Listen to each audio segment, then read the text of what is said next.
Chapter 1. A God Cast Out. High above the clouds, Mount Olympus celebrates the birth of a miracle. Hercules, the newborn son of Zeus and Hera, is wrapped in divine light and gifted a Pegasus crafted from the clouds themselves. The heavens are at peace, but in the shadows cosmic jealousy festers. Hades, the fast-talking lord of the underworld, learns from the fates that this child is the only obstacle standing between him and absolute rule over the cosmos. What follows is a high-stakes celestial heist. Hades' shape-shifting minions, Pain and Panic, slip into the divine nursery, snatching the infant from his cradle. They escape into the mortal world below, forcing a potion down the baby's throat to strip away his immortality. But the heist is interrupted just before the final drop can be consumed. Left abandoned in the dust, the infant is found by a kind mortal couple, Amphitryon and Alcmene. Though he is no longer a god, that unconsumed last drop leaves him with one lingering divine attribute, superhuman strength. Years pass, and that strength becomes a curse. As a teenager, Hercules is a walking disaster area. He doesn't just clumsy his way through life. His strength is destructive, shattering columns, destroying marketplaces, and terrifying the locals. The psychological weight is crushing. He desperately wants to belong, but every interaction reminds him that he is a freak in the mortal world. He is isolated, lonely, and plagued by a deep, aching question: where do I actually fit in? The turning point arrives after a particularly devastating accident in the town square. Sensing their son's profound grief, his mortal parents realize they can no longer hide the truth. They present Hercules with a heavy gold medallion that was wrapped around his blanket the night they found him. It bears the unmistakable thunderbolt symbol of the gods. Suddenly, the illusion of his normal life shatters. Hercules is faced with a profound choice: stay in the relative safety and comfort of the only home he's ever known, or embark on a dangerous, uncertain journey into the unknown to uncover his true heritage and find his real father. Driven by a longing for answers, he leaves the farm behind and heads for the temple of Zeus. Chapter 2. The Training of a Hero. Inside the massive, echoing temple, the colossal stone statue of Zeus suddenly cracks to life. The giant deity reveals the truth to a stunned Hercules.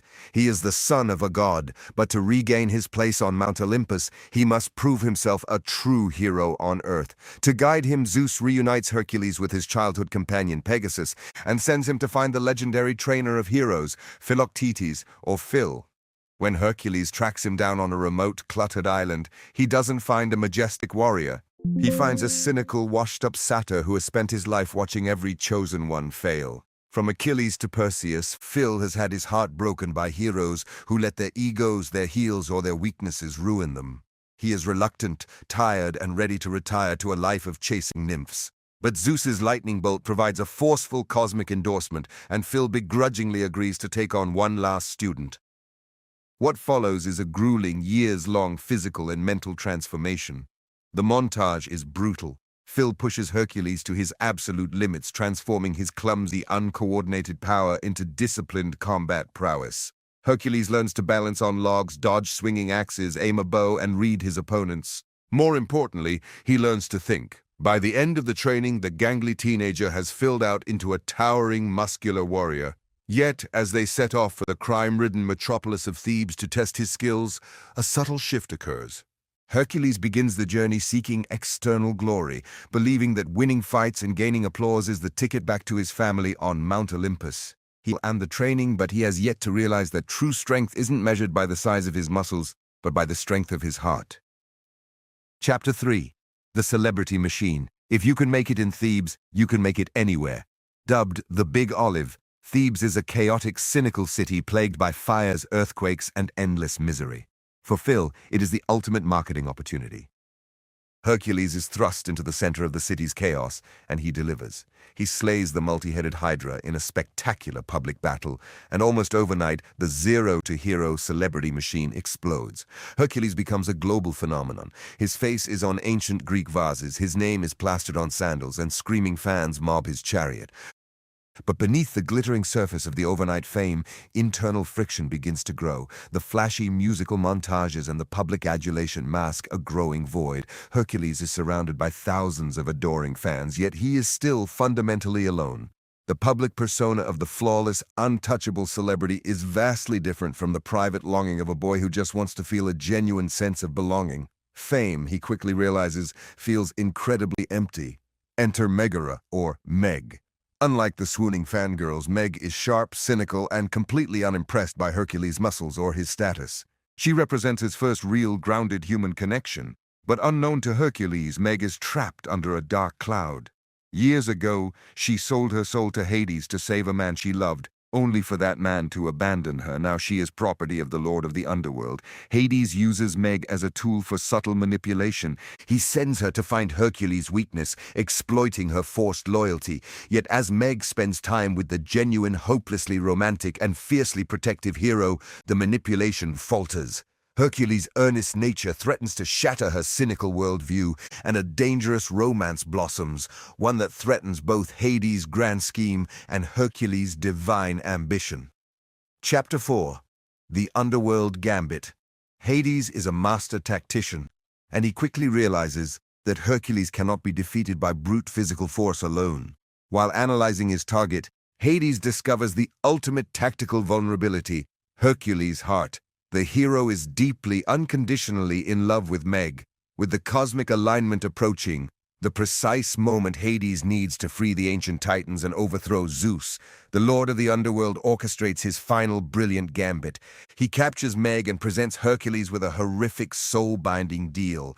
Hades offers Meg safety and freedom in exchange for Hercules' superhuman strength for the next 24 hours. The catch? If Meg is harmed in any way during that time, the deal is broken, and Hercules' powers will return.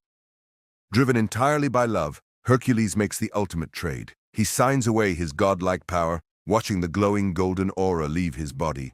He is reduced to a frail, fragile mortal. Immediately after the contract is sealed, Hades drops a crushing emotional bombshell. He reveals that Meg was working for him all along. Heartbroken, betrayed, and physically entirely powerless, Hercules watches in despair as Hades launches his cosmic coup. The Titans are unleashed, marching on Mount Olympus, tossing the gods into chains. Simultaneously, a towering Cyclops is sent to Thebes to eliminate the defenseless hero. The scene is desperate. A bruised, battered, and entirely mortal Hercules stands in the dust against a giant monster. As the Olympian throne begins to crumble and the world falls into darkness, Hercules faces certain death, relying entirely on his wits and sheer human willpower to protect the city and the woman who broke his heart. Chapter 5. The True Measure. The climax of the battle for Olympus forces a stark contrast between external spectacle and internal truth. While the gods wage a massive cosmic war against ice, fire, and wind, Hercules' battle remains profoundly personal. He defeats the Cyclops using his surroundings, but the victory comes at a devastating cost.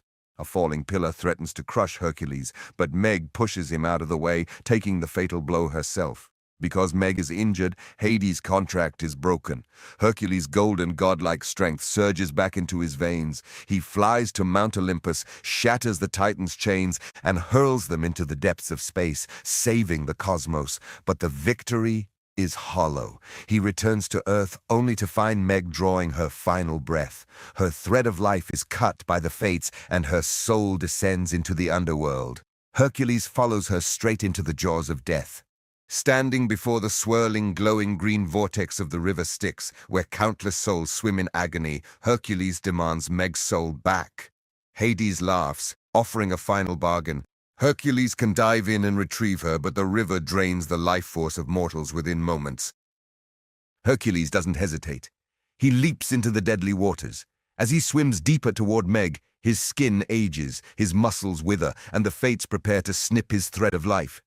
But at that exact moment, something extraordinary happens. By willingly trading his life for another, Hercules achieves what no amount of monster slaying or fame could ever grant him. He performs an act of pure, selfless sacrifice. The thread of life turns to unbreakable gold, refusing to be cut. The river Styx illuminates as Hercules ascends, transformed into a full, immortal god. He pulls Meg's soul from the depths and steps back onto dry land, completely untouchable. Hercules is brought to the gates of Mount Olympus in absolute triumph. The gods cheer, and Zeus and Hera proudly welcome their son home. He has finally earned his place among the stars. Yet, looking at the grand palace of the gods, and then looking back down at Meg standing on the clouds below, Hercules makes his final, ultimate choice. He turns his back on immortality. He chooses to live out a mortal life on earth with the woman he loves. In this final act, the story delivers its true measure. Being a legend isn't about divine status, public adoration, or raw physical power. It is a choice of character proven by what you are willing to give up for the people you love.